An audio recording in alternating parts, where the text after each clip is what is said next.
안녕하세요. 애나의 다락방 라디오입니다. 인생에서 스스로 결정할 수 있는 가장 큰 사건이라면 바로 결혼이겠죠. 그리고 스스로 어떻게 할 수 없는 가장 큰 사건은 죽음일 테고요.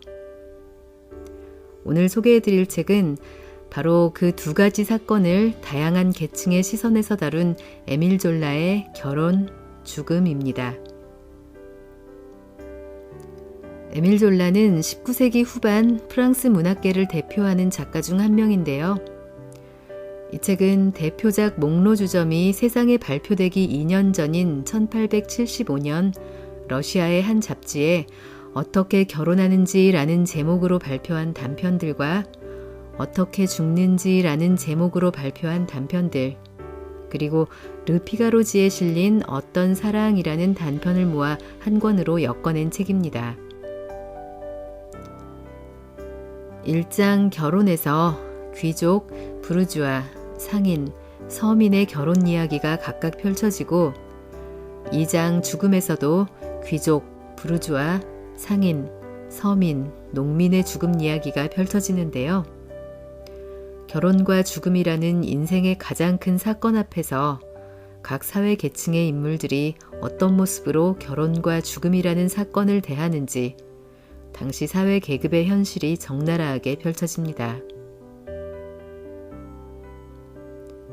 이 책에 실린 10편의 단편은 프랑스 대입 자격 시험인 바칼로레아를 준비하는 중고등학생이나 대학교 교양학부에서 읽도록 권하는 추천 소설이기도 한데요. 100년도 더 지난 19세기 말의 이야기지만 배경과 설정만 좀 바꾸면 21세기의 이야기라 해도 전혀 괴리감이 없을 정도로 인간의 욕망과 사회적 계급에 대한 보편적인 사유를 이끌어냅니다. 오늘은 그 중에서 부르주아의 결혼과 서민의 결혼 낭독해드리겠습니다. 끝까지 재미있게 들어주세요.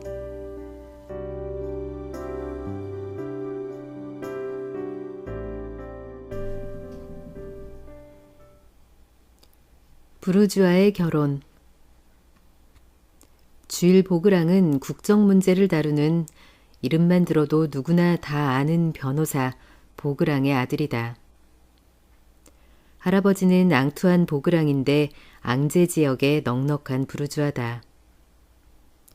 그 지역에서 존경받는 법조계 집안이다. 앙투안 보그랑은 법조계에 들어서지는 않았지만 물려받은 재산을 야금야금 삼키면서 풍족하게 살았다.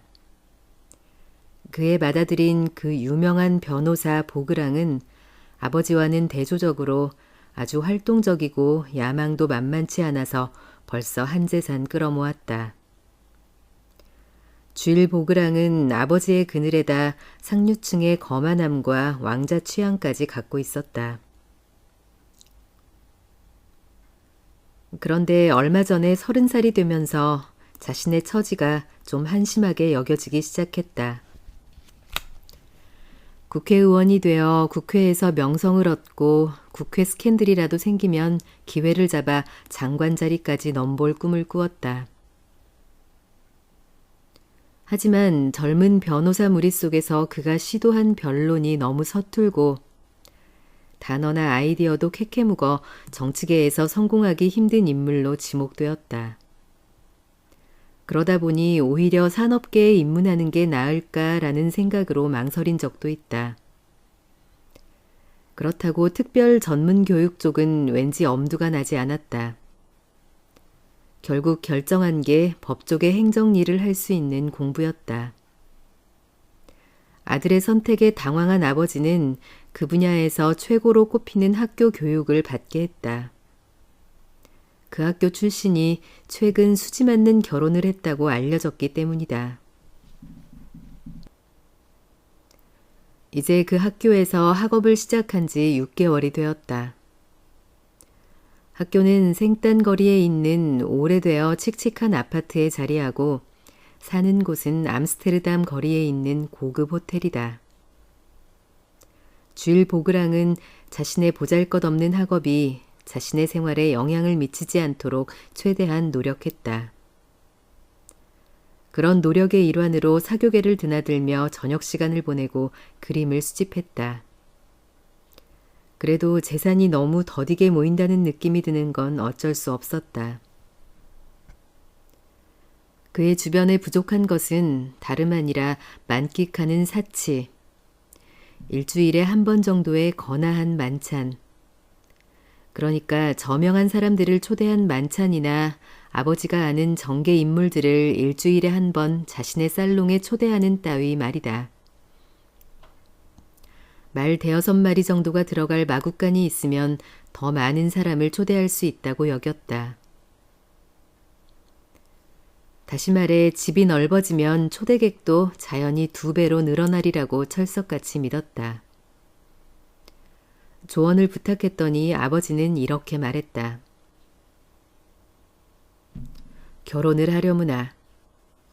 집에 여자가 들어오면 빚도 나고 활기도 생기는 법이란다. 부잣집 딸로다가 아내도 가격이 있으니. 그래, 대비녀 씨 댁 딸이 괜찮겠구나. 대수공업자 집안인데 지참금이 100만 프랑이라지. 아마 내게 딱 맞는 비즈니스겠구나. 쥘은 곰곰이 생각했다. 결혼은 당연히 자신의 위치를 다져주겠지만 예사로운 일이 아닌지라 가볍게 처신할 수는 없었다. 우선 재산 계산부터 해봤다. 늘 확신에 찬 아버지 말이 옳다. 재산을 늘리는 가장 확실한 방법은 바로 마그리트 대비녀다. 쥘은 대비녀 집안의 공장이 소유한 재산을 상세히 알아봤다. 그 집안의 법조인과도 얘기를 나누어 봤다. 딸이 결혼할 때 대비녀 씨가 지참금으로 100만 프랑을 주기로 했는데 어쩌면 120만 프랑까지도 가능하다고 했다. 120만 프랑을 준다면 망설일 게 없었다. 쥘은 결혼하기로 마음먹었다. 거의 3달간 교묘하게 작업이 진행되었다. 유명한 변호사 보그랑이 결정적인 역할을 했다. 이전에 헌법제정회에서 같이 일했던 동료이기도 한 대비녀 씨와 연락을 취한 이가 바로 그다. 그 다음 천천히 화두를 풀어가면서 딸의 지참금으로 120만 프랑을 주기로 결단을 내리게 이끌었다. 그날 그는 아들에게 웃으면서 말했다. 자, 내가 틀을 잡아놨으니 이제 네가 나설 차례다. 쥘은 이전에 마그리트를 본 적이 있다. 어릴 때 어느 여름 2 가족이 퐁텐블로 근처 시골에서 같은 시기에 휴가를 보냈다. 그녀가 벌써 25살이라니 맙소사. 그녀를 다시 만나고 보니 이전보다 못생겨진 것 같았다. 모르긴 해도 한 번도 예뻤던 적이 없었을 게다. 옛날에도 피부색이 짙어서 미워 보였는데 이제는 더 심한 상태였다. 게다가 2 눈이 짝짝이로 한쪽 눈이 더 컸다. 그래서인지 내세울 게 없는 얼굴을 운운하기보다는 지혜롭고 매력적인 처자로 평판이 나 있었고 남자를 고를 때도 정신을 강조한다고 했다. 그래서 벌써 대단한 후보 여러 명을 거절했다고.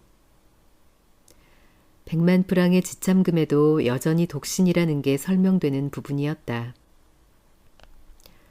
처음 만나고 헤어졌을 때 쥘은 딱 적당하다고 판단했다. 못생겨도 옷을 잘 입는 편이라 매력이 있고 온갖 소재로 대화를 나눌 수 있어 사교계 살롱을 거뜬히 이끌어갈 테다. 못생긴 건 파리에서 오히려 개성으로 보일 수도 있으니까.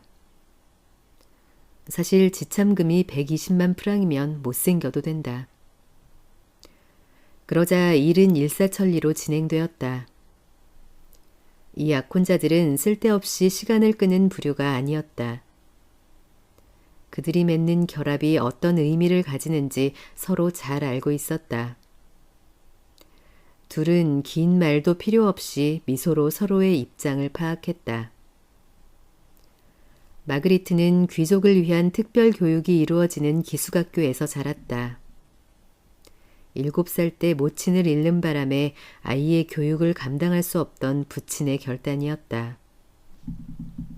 그곳에서 17살 때까지 지냈다. 부잣집 딸이라면 무시할 수 없는 모든 것을 그곳에서 익혔다. 음악, 춤, 예법, 문법, 까다로운 셈, 역사까지. 하지만 그녀는 학교보다는 오히려 학교 친구들을 통해 더 많은 것을 배웠다. 한결같이 파리의 부자 동네 출신의 친구들. 넓은 세상을 사방의 벽면과 정원으로 축소해서 보여주는 듯한 그 좁은 곳에서 그녀는 14살 즈음에 벌써 부가 가져다주는 안락, 이 시대에 필요한 실용적인 사고, 여자의 권한, 문명을 진전시키는 모든 것을 파악했다. 어떻게 하면 집안에 드는 돈을 절약할 수 있는지에 대해서는 좀 탐탁지 않았지만 옷의 종류는 흘깃 한 번 쳐다만 봐도 알아차렸고 유명한 상표나 배우 이름엔 도가 텄으며 내기 경마도 했다. 게다가 말에 관해 얘기할 때는 기술 용어까지 섞어가면서 할 줄 알았다. 그녀가 아는 것은 그뿐이 아니었다. 기숙학교를 나온 뒤 지난 8년 동안 남자가 맛보는 것도 다 경험한 터였다. 쥘은 매일 비싼 꽃다발을 마그리트에게 보냈다. 그녀를 만날 때는 아주 우아하게 굴었다. 그들의 대화는 이내 방향을 돌려 그들이 살게 될 집 얘기로 옮겨갔다.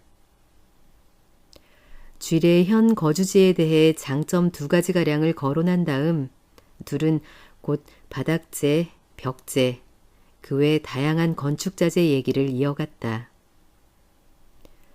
그런 후 결국 마그리트도 쥘을 받아들이기로 마음먹었다. 쥘은 까다롭게 굴지 않을 정도로 적당히 멍청했고 특히 지난 겨울부터는 아버지 집에서 생활하기가 지긋지긋했기 때문이다. 그들의 첫 산책은 쥘이 사는 암스테르담 호텔 방문이었다. 마그리트한테는 협소해 보이는 장소였지만 벽을 부수고 문을 바꾸면 그런대로 괜찮아질 것도 같았다. 가구 색깔을 무엇으로 할지 자신의 침실을 어디로 해야 할지 생각하고 마구간에까지 내려가 본 후 그제야 안심했다. 그녀는 2차례 더 그곳에 들렀다. 건축가에게 자신의 의견을 직접 피력하기 위해서였다. 쥘은 만족했다. 자신에게 딱 제격인 여자를 찾았으니까. 예식이 행해지기 여드레 전 두 가족은 이것저것 의논하느라 진땀을 뺐다. 유명한 변호사 보그랑 씨와 늙은 데비녀 씨는 법조인 앞에서 벌써 3차례나 만났다. 그들은 인간미에 어떤 환상도 품고 있지 않은 만큼 결혼 서약서의 내용을 속속들이 의심하며 일일이 확인했다. 쥘은 결혼 예물함의 내용물을 준비하느라 전에 없는 애를 썼다. 마그리트는 태연한 척하며 천진난만한 웃음으로 보석과 의복은 자신이 직접 선택하게 해달라고 했다.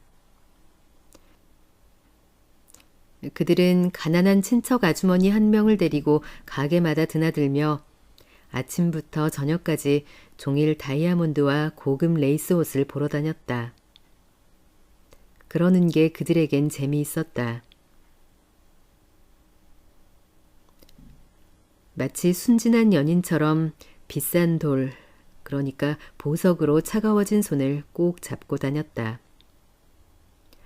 서로를 바라볼 때는 미소를 지었는데 가게 계산대에서 반지와 브로치를 건네면서도 그랬다. 마침내 둘은 결혼 서약서에 서명했다. 완성된 서약서를 마지막으로 낭독하는 동안에도 유명한 변호사 보그랑 씨와 데비녀 씨는 마지막 합의까지 빠뜨리지 않았다. 그러자 주일이 끼어들었고 마그리트는 조용히 들으면서 여차한 경우 자신의 이익을 방어할 자세를 취한 채 타협하는 것을 주의 깊게 지켜보았다. 서약서 내용은 아주 복잡했다. 신부 지참금의 절반을 남편의 명의로 하고 나머지 반은 양도가 불가능하도록 지역사회를 위한 일종의 저축금으로 설정했다. 그리고 그중 1년에 12,000프랑은 신부의 화장품 값으로 배정했다. 이 작품을 주도한 이는 보그랑으로 그런 식으로 동료 대비녀의 재산을 털어먹을 수 있는 상황이 흡족했다.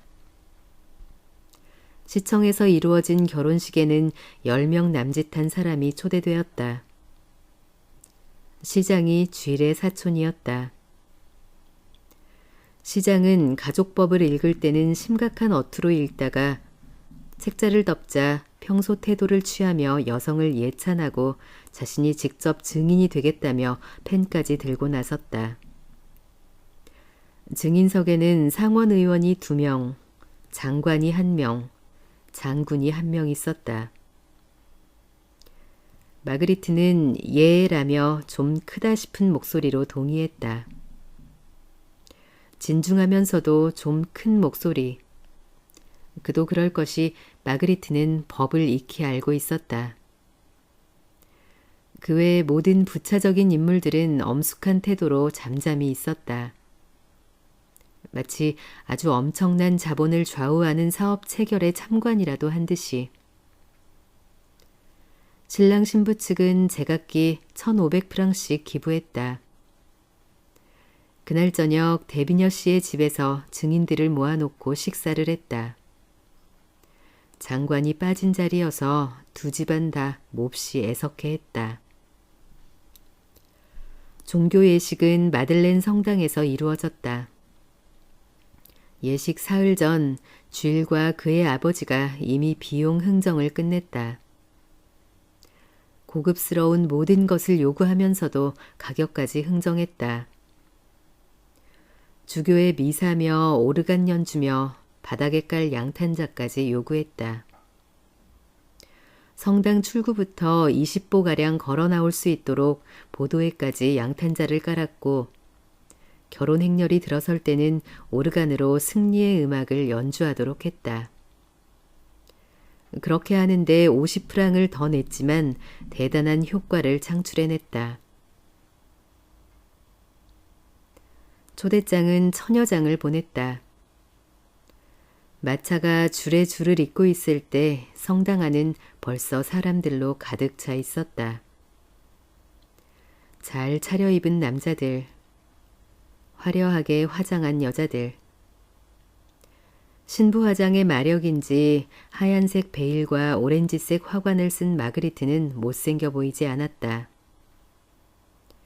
쥐른 식장에 그토록 많은 사람을 자신이 모을 수 있었다고 여기며 한참 붕 떠 있었다.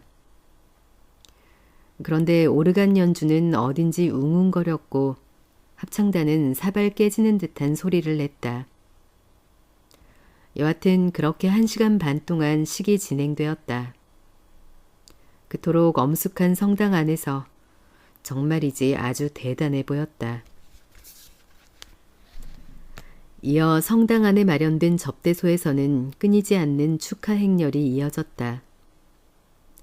지인, 초대 손님, 모르는 사람까지 신랑 신부와 가족에게 인사를 하러 줄줄이 한쪽 문으로 들어왔다가 다른 쪽 문으로 나갔다. 특히 정계 인물이 많았고 변호사, 법계 행정원, 대산업가, 예술가, 기자로 빽빽했다.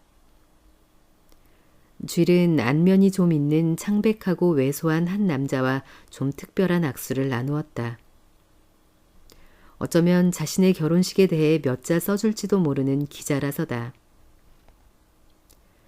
아무리 부자라도 보그랑이나 대비녀 집이 그 수많은 하객을 맞이할 만큼 거대한 거실을 갖추지는 않은 터라 루브르 호텔을 빌려 만찬과 무도회를 열었다.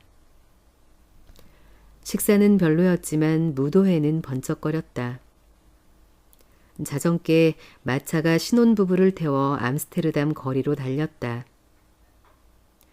간간히 거리 여자들의 어두운 그림자가 보이는 컴컴한 파리 밤거리를 달리는 내내 둘은 농담을 주고받았다. 쥐리 침실로 들어섰을 때 마그리트는 이미 침대 위에 자리를 잡고 팔꿈치로 베개를 누른 자세로 있었다. 약간 어색한 표정에 조금 창백해 보이기는 했지만 그뿐이었다. 그로써 결혼은 마치 오랫동안 고대하고 있던 듯 자연스럽게 소비되었다. 그리고 2년 후 둘은 헤어지지는 않았지만 벌써 6달째 서로를 잊은 채 생활하고 있다. 쥐리 아내의 애무를 받으러 아내의 방에 들어가려면 거의 일주일 동안 사정사정해야 했다. 그렇다 보니 그는 귀중한 시간을 아끼기 위해서라도 다른 데서 다른 여자로 만족했다. 할 일이 얼마나 많은데. 이제 그는 아주 잘 나갔다. 학업으로 고민하던 때는 지났다. 사업체가 여럿이고 주식도 했다. 자기 방식대로 파리 생활을 하는 것이 그의 기쁨이고 그러노라면 신문이 알아서 자신의 이야기를 그럴싸하게 실어주었다. 더욱이 아내를 때리지도 않았다. 결혼서약서에 묶여있는 60만 프랑을 건드리려면 아내에게 손찌검도 가끔 해야 한다는 아버지의 조언에도 불구하고 여태껏 그럴 만한 명목이 없었기 때문이다. 마그리트로 말할 것 같으면 매력적인 여자였다. 결혼 전에 약속한 대로 암스테르담 거처를 화려한 만남과 축제의 장소로 이끌었다. 온갖 사치족이 모여들었고 하룻밤에 1000프랑 남짓 화장에 필요한 비용이 소비되었다. 그곳에 촛불을 켠다고 쓴 은행의 냄새나는 돈이 화려하게 부의 빛을 밝혔다. 축제 장식품을 나르느라 아침부터 저녁까지 마차가 드나들고 춤추는 이들의 부드러운 웃음소리와 음악소리가 새벽녘까지 동네에 울려대는 날이 허다했다.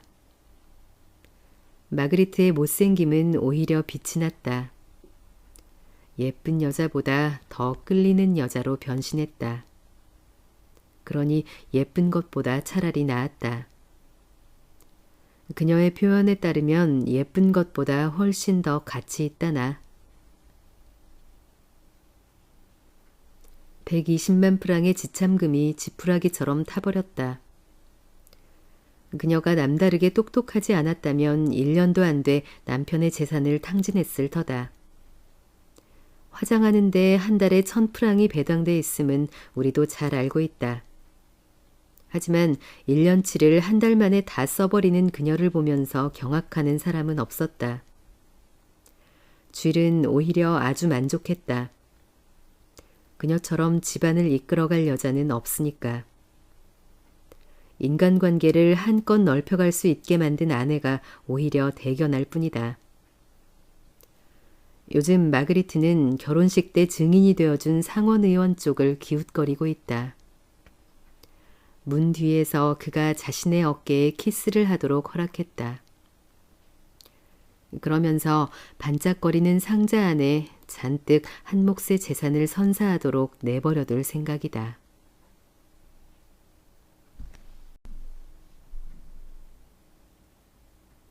서민의 결혼.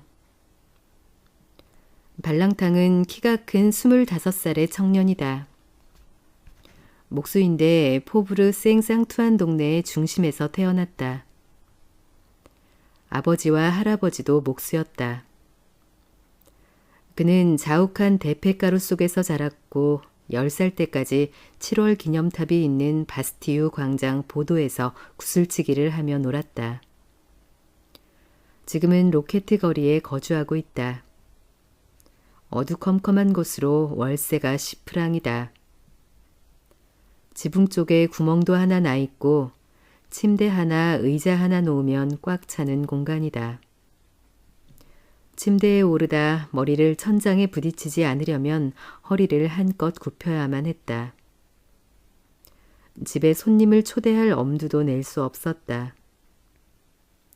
그 자신도 밤 10시나 돼야 귀가했고 새벽 5시면 다시 나왔다.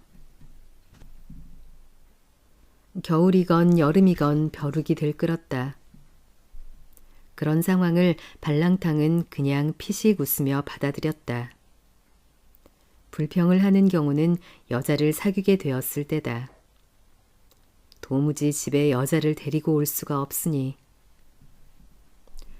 2명이 함께 동침하기에는 너무 작은 공간이라 한 명은 다리를 문 밖 계단 쪽으로 내놓아야 할 지경이었다. 발랑탕은 타고난 일꾼이다. 열심히 일했는데 그도 그럴 것이 아직 젊은 데다 일에 대한 신념도 있었다. 또래들처럼 술꾼도 노름꾼도 아니었다. 대신 여자를 조금 밝힌다고 해야 할까? 여자를 좋아하는 게 그의 큰 약점이었다. 아침에 힘없이 대패질을 하기라도 하면 동료들이 전날 리즈를 만났냐며 놀려댔다. 리즈는 발랑탕의 옛 애인 이름이다. 일하기 따분한 날이면 발랑탕은 이런 식으로 농담을 던지곤 했기 때문이다. 맙소사, 내가 정신이 나갔나 봐. 사실은 어젯밤 리즈를 만났지 뭐야. 발랑탕은 그 동네 무도회에 가면 잘생긴 몫으로 통했다. 곱슬머리에 명랑한 얼굴로 춤을 출 때는 격식 없이 자유롭게 추기 위해서라며 소매를 걷어올리곤 했다. 사실은 튼튼한 팔뚝을 과시하기 위해서였다. 그의 팔뚝은 굵긴 해도 여자 팔뚝처럼 하였다. 이제껏 발랑탕은 예쁜 아가씨를 사귀어 왔다. 키 큰 나나, 키 작은 오규스틴, 한쪽 눈이 멀고 풍만한 아델, 그리고 군인 2명이 복수극을 하며 목숨까지 잃었던 책 만드는 장인. 매일 저녁 무도회장을 돌며 이제껏 보지 못한 아가씨가 어디 한쪽 구석에 있지는 않은지 여기저기 힐끔거리기 바빴다. 어느 날 저녁 샤론 거리의 동네 무도회에 들렀다가 발랑탕은 그곳에서 클레망스를 보았다. 16살의 꽃집 아가씨로 아름다운 금발이 마치 태양처럼 빛났다. 그는 아찔했다. 저녁 내내 그녀와 춤을 추며 달콤한 과일주를 사주기도 했다. 그러곤 11시께 클레망스가 귀가하려 하자 발랑탕은 그의 평소 습관대로 배웅해 주겠다며 나섰다. 그녀의 집까지 들어갈 기세였다. 그러나 클레망스는 안 된다고 딱 잘라 거절했다. 무도회에서 저녁 시간은 기꺼이 함께 보내지만 그 이상은 안 된다며 발랑탕의 코앞에서 문을 닫아버렸다. 이튿날 발랑탕은 클레망스에 관한 여러 가지 정보를 얻었다. 애인이 한 명 있었는데 2달 집세만 밀린 채 떠나버렸다고 한다. 그래서 클레망스는 다음에 만나는 남자에게 반드시 복수하리라 다짐했다는. 그 다음 날 발랑탕은 인사라도 하려고 길에서 그녀를 기다렸다. 그러다 또 집으로 들어가려고 조급증을 내는가 하면 도처에서 그녀를 졸졸 따라다녔다. 오늘 저녁엔 괜찮나요?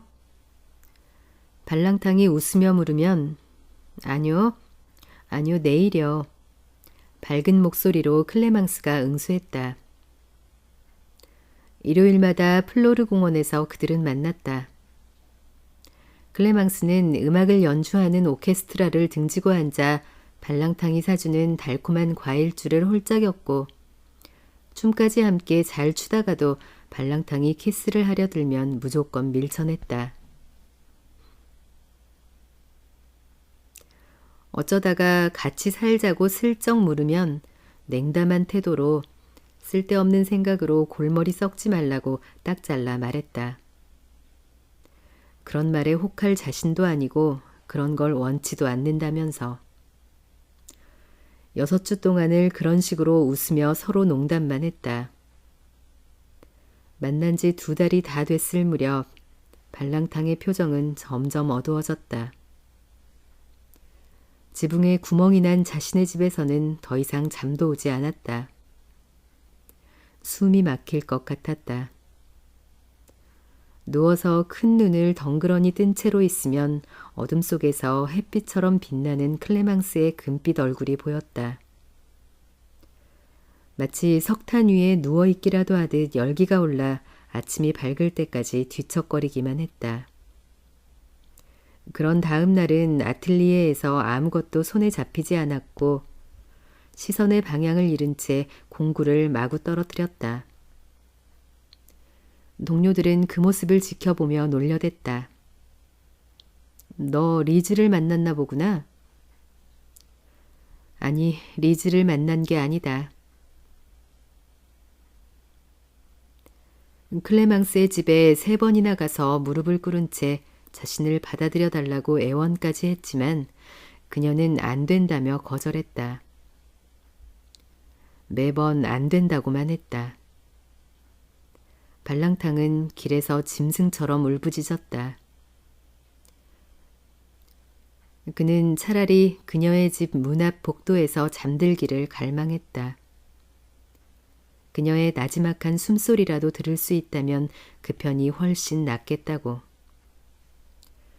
그녀를 향한 갈망이 마치 부리를 묶어서 마시지도 먹지도 못하는 달개 신세로 만들어 그의 목을 죄었다. 그러던 어느 날 저녁 느닷없이 클레망스 집으로 찾아가서 청혼을 했다. 그녀는 잠잠히 듣고 있더니 생각보다 훨씬 빠르게 승낙했다. 그녀도 발랑탕을 진심으로 사랑하고 있었다. 단지 첫사랑의 시련으로 너무 울었던지라. 그래도 영원히 같이 지내자는 약속은 기꺼이 받아들일 마음이었다. 다음 날 곧장 시청으로 가서 어떤 절차를 밟아야 하는지 알아봤다. 결혼 신청서에 첨부되는 서류가 너무 많아 골치 아팠다.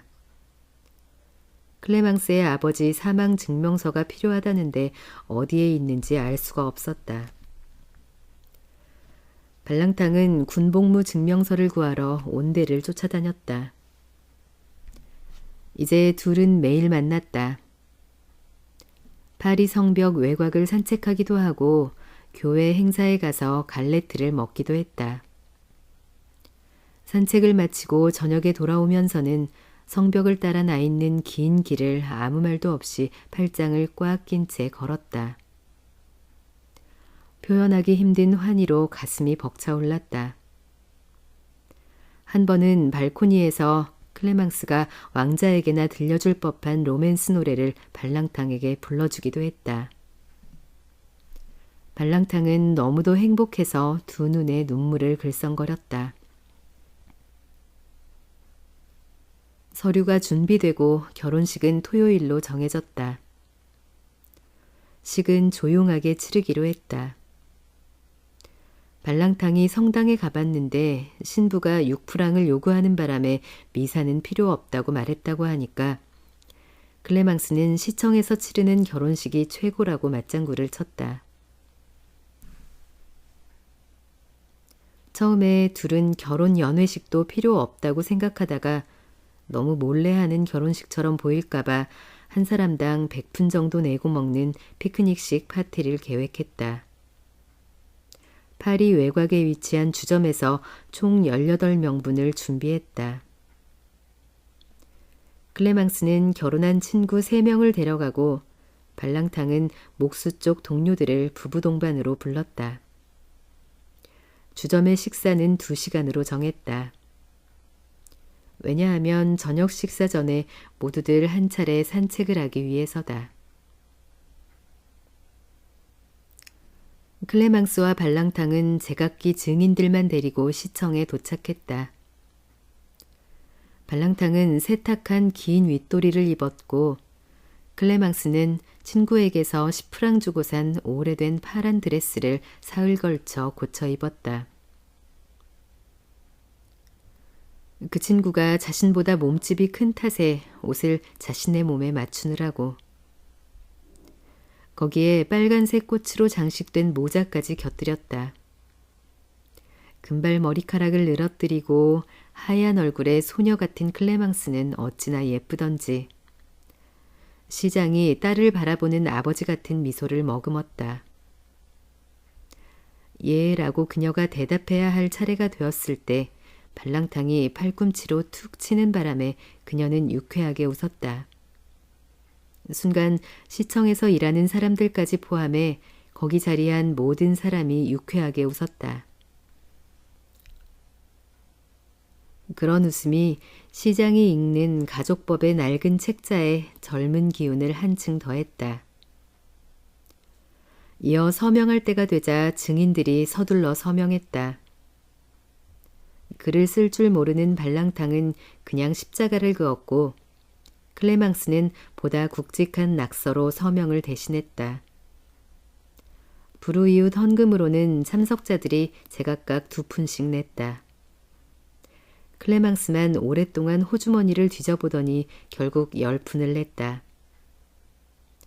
오후 2시 파리 외곽에 있는 주점에 모두 모였다. 그곳에서 출발해 성벽이 있는 곳으로 줄을 서서 쭉 걸어갔다. 남자들이 움푹 파인 곳에서 술래잡기 놀이를 주도했다. 목수 한 명이 여자 한 명을 잡으면 허리 부분을 살짝 꼬집었고 여자는 작게 소리를 질렀다. 그게 더 꼬집지 말라는 나름 방어를 했다는 표시라 더 이상 꼬집으면 안 되는 그런 놀이였다. 거기 모인 사람 모두 유쾌하게 웃었다. 한적한 곳에서 울려 퍼지는 큰 웃음소리가 길을 쭉 따라 참새들을 놀라게 하는 바람에 참새들이 나무에서 파닥거리며 날아갔다. 돌아오는 길에 더는 걸을 수가 없다는 아이 3명이 저마다 아빠의 어깨 위에 올라탔다. 아무리 피곤해도 저녁 만찬에서 칼질과 포크질은 왕성했다. 100푼씩이나 내고 먹는 식사니 낸 만큼 먹어야지. 싹 비워진 접시 위에는 뼈만 남았다. 동료들이 신랑을 취하게 만들려는 조짐이라 발랑탕은 주의하며 술을 마셔야 했다. 한편 평소 달콤한 과일주는 마셔봤어도 순수 포도주는 못 마셔본 클레망스는 벌써부터 얼굴이 잔뜩 붉어져 큰 소리로 까치같이 조잘댔다. 그렇게 재밌게 놀다가 계산할 때는 모두들 불평했다. 주인이 돈을 더 내라고 해서다. 무슨 소린가. 100푼이라고 했으면 100푼이면 되는 거지. 더 내라니. 어림도 없는 소리다. 그러자 주인이 경찰을 부르겠다고 하는 바람에 상황이 악화되어 서로 주먹질을 주고받는 일까지 벌어졌다. 그래서 하객 일부는 경찰서에서 밤을 보내기도 했다. 다행히 소란스러워지기 전에 신랑 신부는 그 자리를 떴다. 둘이 클레망스의 방에 도착하니 새벽 4시였다. 이미 낸 월세 때문에 이번 달까지는 그 집에 있기로 결정한 터였다. 포브르 생앙투안을 따라 쭉 걸어왔다. 조금 쌀쌀한 바람이 불었지만 빠른 걸음으로 걸어서인지 아무렇지도 않았다. 집에 도착해 문이 닫히기가 무섭게 발랑탕은 2팔로 클레망스를 꼭 껴안고는 키스를 퍼부었다. 열정에 휩쓸려 하도 급하게 하는 바람에 클레망스는 웃음이 나올 지경이었다. 클레망스도 발랑탕의 목에 열정을 다해 키스했다. 자신의 사랑을 보여주려는 듯. 침대는 깔끔히 준비되어 있지 않은 것은 물론이고 아침에 급하게 나가는 바람에 그냥 이불만 펼쳐둔 상태였다. 매트리스를 뒤집는 걸 발랑탕이 도왔다. 그들이 잠이 든 것은 아침이 밝아올 때였다. 창 옆에 매달린 새장에서 클레망스의 작은 새가 작은 소리로 짹짹거렸다. 보잘것없이 초라한 방. 창문에 드리워진 낡고 빛바랜 커튼 아래 두 사람의 사랑은 마치 파닥거리는 새의 날갯짓 같았다. 사실상 둘은 겨우 23푼으로 살림을 시작했다. 월요일. 둘은 제각기 자신의 일터로 되돌아갔다. 그렇게 하루하루가 흐르고 삶도 흘러갔다. 클레망스는 이제 30살이다. 그동안 아이 3명을 기르느라 금발머리는 누렇게 변했고 얼굴도 많이 상했다. 발랑탕은 술에 절어 생활했다. 입냄새는 고약했고 대패질로 팔뚝은 굵었지만 몸은 전보다 야위었다. 봉급날이면 목수는 술에 잔뜩 취했고 호주머니는 비었다. 그렇게 귀가하는 날엔 부부싸움이 일어났고 아이들은 울어댔다. 차츰차츰 아내는 남편을 찾으러 술집에 가는 횟수가 늘어났다. 그러다 자신도 담배 연기 자욱한 술집 탁자에 걸터앉아 술을 홀짝거렸다. 그 모습을 보고 남편은 아내의 뺨을 때렸고 아내는 잘못했다고 빌었다. 남편을 여전히 사랑하고 있으니. 게다가 그녀는 솔직한 여자였다. 여느 아낙네들처럼 아무하고나 잠자리를 해서 욕들을 짓은 하지 않았다. 이 소란하고도 구차한 생활 속에서 어떨 땐 데울 불도 먹을 빵도 없지만 낡고 뜯어진 커튼 아래 놓인 침대에서는 밤이면 사랑의 애무가 날갯짓이라도 하듯 바닥거렸다.